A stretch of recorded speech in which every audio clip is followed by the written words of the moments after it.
Hi, I'm Phil Reed. Today I'm going to give you a look at the Solo Player's Companion, the book I'm currently working on at Drive Through RPG. This started at 144 pages. It's currently 198 pages, and my plan is to keep adding to it as long as support keeps coming in throughout the month of July. With that said, let's start to actually look at what is inside. First section is Tools for Adventure.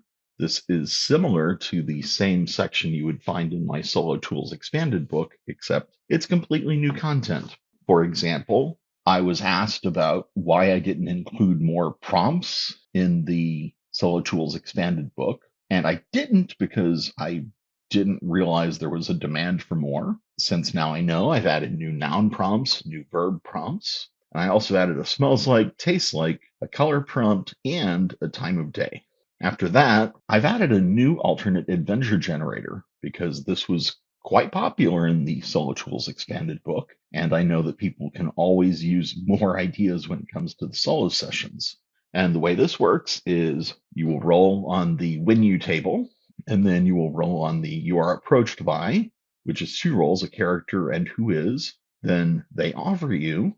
After that, we move to the if you. We have an action and a target. So it may be, for example, when you win 2d4 silver in a friendly game of Road to Scryfall, you are approached by a bald elf who is a wanted felon. They offer you a magical staff that possesses unknown powers if you transport twin brothers who dedicate their life to evil. Unfortunately, the target has made a pact with a devil and is guarded. This gives you just enough to get started. You still have to flesh it out because part of the fun of solo adventures is discovering everything during play.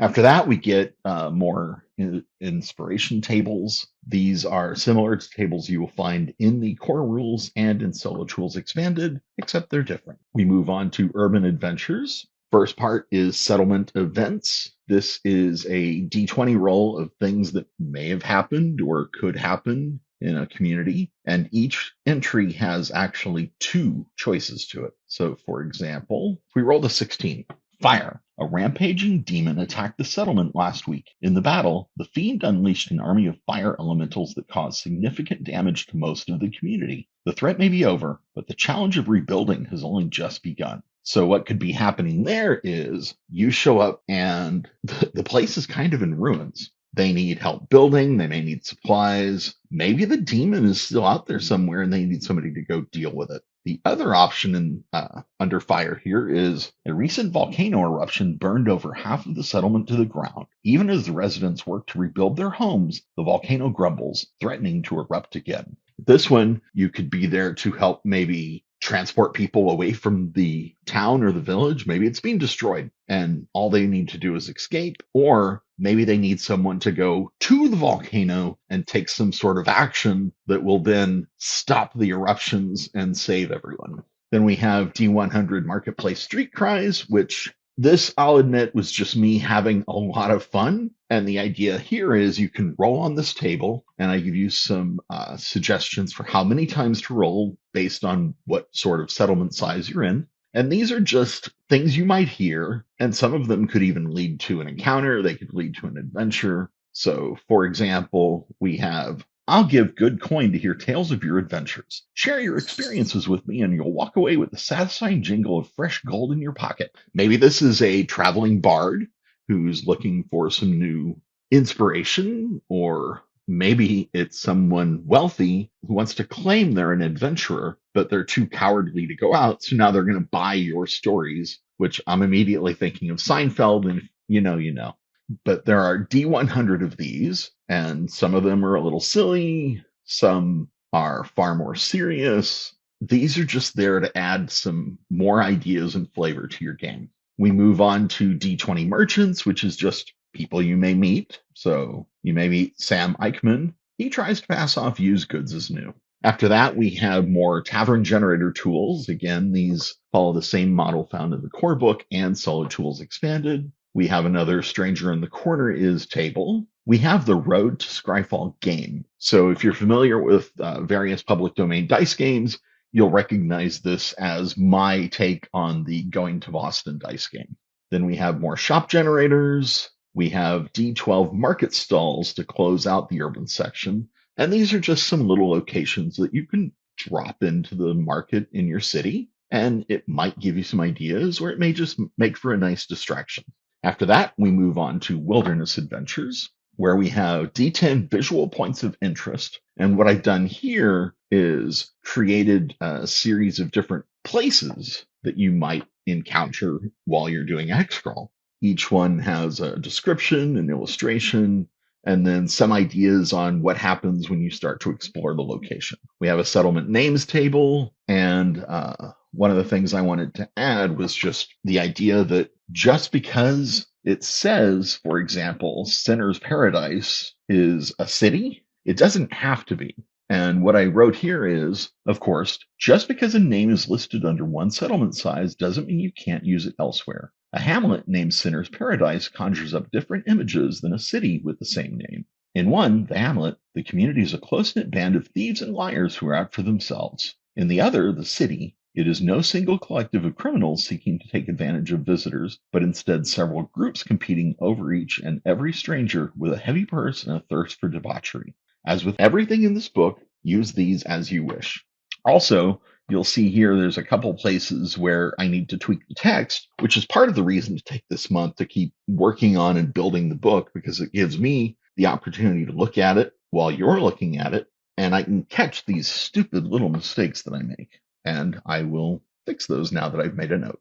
Then we have a bumps in the night table. This is just a D20 roll that you can use for maybe you're camping, maybe you're walking, something at night, and this is an incident, an encounter that you could run into. We have 50 points of interest. These are just more places you can use during a hex crawl.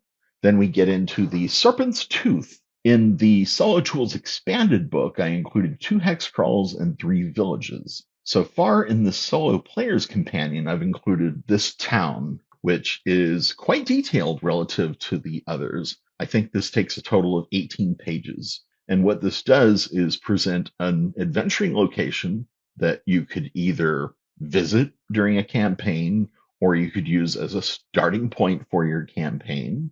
And it's a desert town, a collective of trading posts where everything is a little dangerous and spooky. Spooky's not the right word, but the whole thing is built on top of an ancient, destroyed serpent folk city. So there's lots of ruins nearby that you can explore. And throughout this section, there are hooks and ideas, different NPCs that are going to want you to do things. It's basically just a package of ideas for a one location, and I'm not going to do anything else with this location. Whatever you write during your game, whatever you do, there will be nothing I do in the future that contradicts it. It's yours. Have fun. Then we move to the Dungeon Adventure section. And here, similar to the earlier illustrated locations for hex maps, this is rooms in a dungeon. And each one has an illustration and then a description of what there may be. This one, for example, has barrels, and there's a table for what might be in the barrel, and there's a random encounter table on each one. And you use as much or as little of these during your play as you wish. Again, this entire book is just a kit that you can take and just tear apart, rebuild, steal from, rewrite, make it yours. After that, we have the listening at the door table, which is a D100 roll. And let's say you're exploring a dungeon and you get to a locked room and you're not sure what's on the other side. So you could always roll on this table. And this gives you an idea of maybe the next room is you're at the door and you hear 5, 6, 7 taps, and then they stop. Each time you take a step, the tapping noise, see, here is why we're doing this. It's a tapping noise. Tapping noise resumes, only to cease when you stop in your tracks and listen closely for the sound. What is it? I don't know. Maybe this inspires you for something it could be. And if it doesn't, after the dungeon dressing table, oh, I'm sorry. We will get back to that thought. So dungeon dressings, a D100 roll of things you might find laying around in a dungeon. Then we get descriptive dungeon traps. So this is a little different because in Shadowdark, if you look for a trap, you find the trap. But in solo play, that can be a little unsatisfying because unless you're keeping a very strict track of every second in gameplay, saying, oh, I searched for traps, there either are none or there is one, isn't as much fun. So what I've done here is you go, you find a chest, the die roll says there's a trap. Okay, there's a trap. But what happens? So we have chest traps, we have floor traps, passage traps, and stair traps. And I'm working on